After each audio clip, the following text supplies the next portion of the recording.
রাস্তাঘাটে জাম হয়ে যায়, বেরোতে পারবি না, টোটো ফটো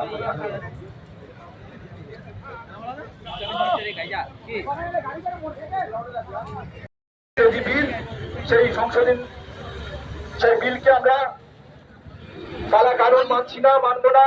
এই যে লিফলেটটা প্রত্যেকের হাতে দেওয়া হবে সেটা আপনারা নিক্ষেপ করবেন। এই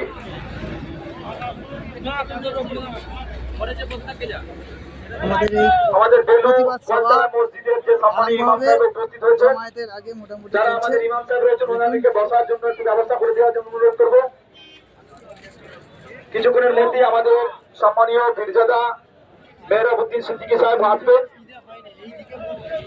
আমাদের জমায়েতের জন্য সবাই মোটামুটি আমরা একত্রভাবে মিলিত হচ্ছি।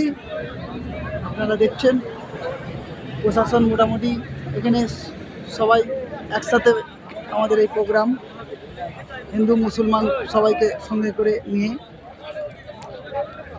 আমাদের প্রতিবাদ সভা আরম্ভ হবে। সম্মানীয় মসজিদের সম্মানীয় ইমাম সাহেব উপস্থিত হয়েছে, যারা রাস্তার মধ্যে গাড়ি রাখছেন অনুরোধ করব তাদেরকে গাড়ি একটা নির্দিষ্ট জায়গা আছে তারা এটা তুলে নেবে, ঠিক আছে?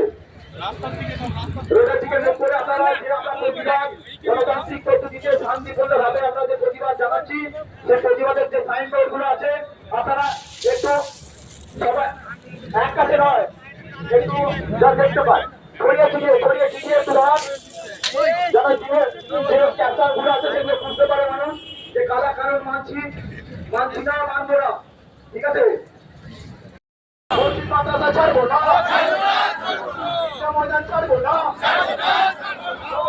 ছাড়বো না, দিকে আওয়াজ তোলো, দিকে আওয়াজ তোলো, দিকে আওয়াজ তোলো, দিকে আওয়াজ তোলো, দিকে আওয়াজ তোলো। মসজিদ মাদ্রাসা ছাড়বো না, মসজিদ মাদ্রাসা ছাড়বো না, ঈদগাহ ময়দান ছাড়বো না, কবরস্থান ছাড়বো না।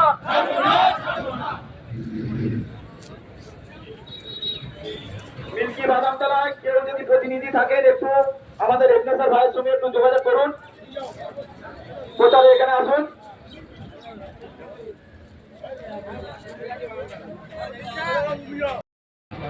তাই আসুন সকলের তকবীর দিই। নারায়ে তাকবীর, নারায়ে তাকবীর। সংবিধান বিরোধী কালা কানুন মানছি না, মানবো না। সংবিধান বিরোধী কালা কানুন মানছি না, মানবো না। হিন্দুস্তান ভারতবর্ষ, ভারতবর্ষ, হিন্দুস্তান, হিন্দুস্তান, মসজিদ মাদ্রাসা ছাড়ছি না, ছাড়বো না। মসজিদ মাদ্রাসা ছাড়ছি না, ছাড়বো না। কবরস্থান ছাড়ছি না, ছাড়বো না। কবরস্থান ছাড়ছি না, ছাড়বো না।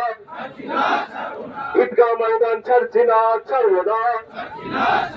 কেন্দ্রের কালা কানুন মানছি না, মানবো না। কেন্দ্রের কালা কানুন মানছি না, মানবো না। সংশোধনী ওয়াকফ বিল মানছি না, মানবো না। নারায়ে তাকবীর, নারায়ে তাকবীর। ভারতবর্ষ হিন্দুস্তান, হিন্দুস্তান, ভারতবাসী, ভারতবাসী। আপনার সকলেই ভারতবর্ষ, ভারতবর্ষ, নারায়ে তাকবীর, নারায়ে তাকবীর। এইখানে বক্তব্য সংক্ষিপ্ত করলাম, পরবর্তী বক্তব্য তিনি তার বক্তব্য রাখবেন।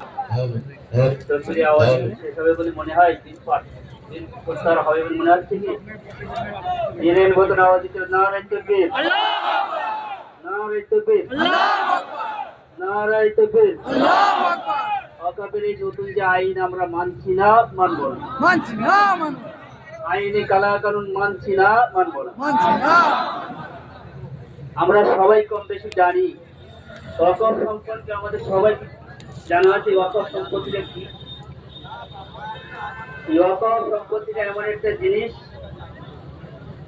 আমার বাপ দাদুরা 14 পুরুষ যারা চলে গেছেন তারা আল্লাহর রাস্তায় দান করে চলে গেছেন।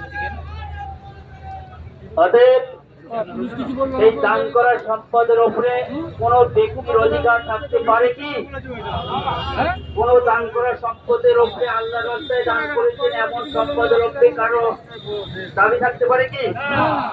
একমাত্র আল্লাহই দাবি করতে পারে যে এটা আমার রাহে দান করেছেন, আমি আল্লাহ কবুল করেছি। তাই তো আজকে নাকি? ওয়াকফ বিলের অতএব জন্য এই আপনি কিছু ওয়াকফ বলছেন? সম্পত্তি বহুত আছে। আজকে ওয়াকফ সম্পত্তি যে কালা কানুনের জন্য তার প্রতিবাদে আপনি এসেছেন।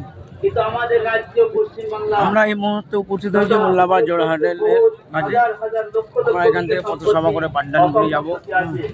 আমাদের সবার প্রধান উপস্থিত পুরুপুরা দরবার শরীফ থেকে মেহরাব সিদ্দিকী, উনি আসছেন। উনি এলেই আমাদের পথসভা শুরু হবে। আপনারা ইতিমধ্যে অবগত আছেন ওয়াকফ সম্পত্তির যে ব্যাপার, কেন্দ্র সরকারের যে কালা আইন, এর বিরুদ্ধে আজকে আমরা জামায়াত হয়েছি। আইন যদি পাস হয়